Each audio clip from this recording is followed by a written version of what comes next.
విజయదశమి సందర్భంగా రాజమండ్రి దేవీ చౌక్లో సందడి వాతావరణం నెలకొంది. దసరాను పురస్కరించుకుని దేవి బాలాత్రిపుర సుందరి అమ్మవారి ఆలయానికి భక్తులు పోటెత్తారు. రాజరాజేశ్వరి దేవి అలంకరణలో దర్శనమిస్తున్న అమ్మవారికి కుంకుమ పూజలు నిర్వహిస్తున్నారు భక్తులు. రాజమండ్రి దేవీ చౌక్లో విజయదశమి సందర్భంగా సందడి వాతావరణం నెలకొంది. ఈ అంశానికి సంబంధించి పూర్తి డీటెయిల్స్ మా కరెస్పాండెంట్ హరీష్ లైవ్ ద్వారా అందిస్తారు. చెప్పండి హరీష్. గ్రేసి, రాజమండ్రిలో దేవి చౌక్ శరణ్ నవరాత్రి ఉత్సవాలు విజయదశమి రోజున అత్యంత ఘనంగా జరుగుతున్నాయి. ఎటు చూసినా సరే భక్తజన సందోహమే కనిపిస్తుంది. మనం చూస్తున్న పెద్ద సంఖ్యలో భక్తులు అమ్మవారిని దర్శించుకోవడానికి, విజయదశమి రోజు దర్శించుకోవడానికి భారీ సంఖ్యలో తరలి వచ్చారు. నిత్యం ఉదయం నుంచి మధ్యాహ్నం దాకా కుంకుమ పూజలు ఇక్కడ జరిగేవి. అమ్మవారికి ప్రత్యేక పూజలు, అలంకరణలు ప్రతిరోజు జరిగేవి. విజయవాడలో ఏ రకమైన అలంకారాలు అయితే అమ్మవారికి చేస్తారో ఇక్కడ కూడా అదే విధమైన అలంకారాలు ప్రతిరోజు నవరాత్రుల రోజుల పాటు చేయడం జరిగింది. గడిచిన 9 దశాబ్దాలుగా రాజమండ్రి దేవి చౌక్ లో దసరా ఉత్సవాలు జరుగుతున్నాయి. ఇది 92వ సంవత్సరం.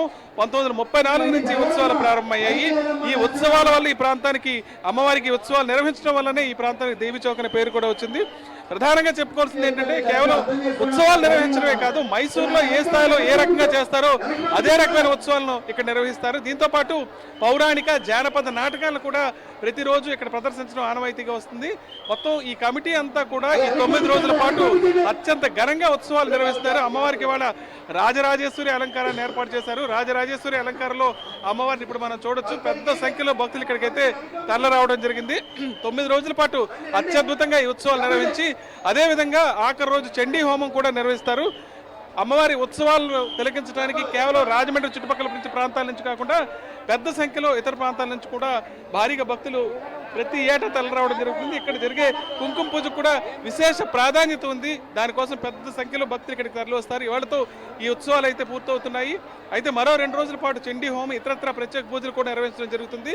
దీంతో పాటు ఈ ఉత్సవాల్లో భాగంగా అనేక ప్రాంతాల నుంచి ఇక్కడికి అక్కడ ఏర్పాటు చేసిన లైటింగ్ను కూడా చూడొచ్చు. భారీ స్థాయిలో ఇక్కడ లైటింగ్ ఏర్పాటు చేయడం, పశ్చిమ బెంగాల్ని తీసుకొచ్చి ఈ సెట్టింగ్స్ ఏర్పాటు చేయడం జరుగుతుంది. వీటన్నిటిని తిలకించడానికి భారీగా అన్ని ప్రాంతాల నుంచి భక్తులైతే ఇక్కడికి తరలి వస్తారు. గ్రేసి, ప్రస్తుతానికైతే ఇవాళ 9వ రోజు నవరాత్రి ఉత్సవాలు ఇప్పుడు పూర్తవుతున్నాయి. శరన్నవరాత్రి ఉత్సవాలు ఈ ఏడాది 92వ ఏట కూడా అత్యంత ఘనంగా వీటిని నిర్వహించామని నిర్వాహకులు చెప్తున్నారు. భక్తుల సంఖ్యను చూస్తుంటే మనకు తెలుస్తోంది. Gracy, right, thank you Harish.